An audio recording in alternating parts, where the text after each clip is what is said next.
Hello guys! So ngayon, samahan niyo ako sa aking mini vlog for today. So ngayon nga guys, nandito na nga ako ngayon sa loob ng Burger King at itutour ko nga kayo dito.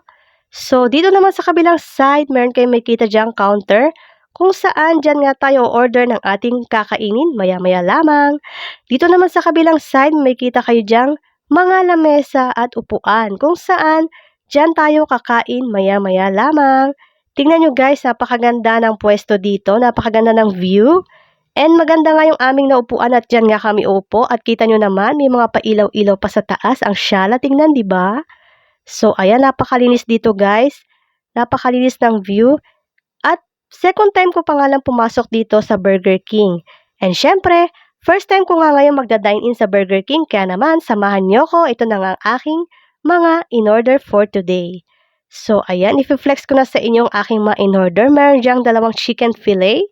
And syempre, meron din diyang dalawang drinks. Hindi yan mawawala dahil tayo ay mauuhaw. And syempre, hindi rin mawawala ang kanilang french fries. So, tara guys, kain na tayo. And thank you for watching. See you again my next mini vlog. Bye!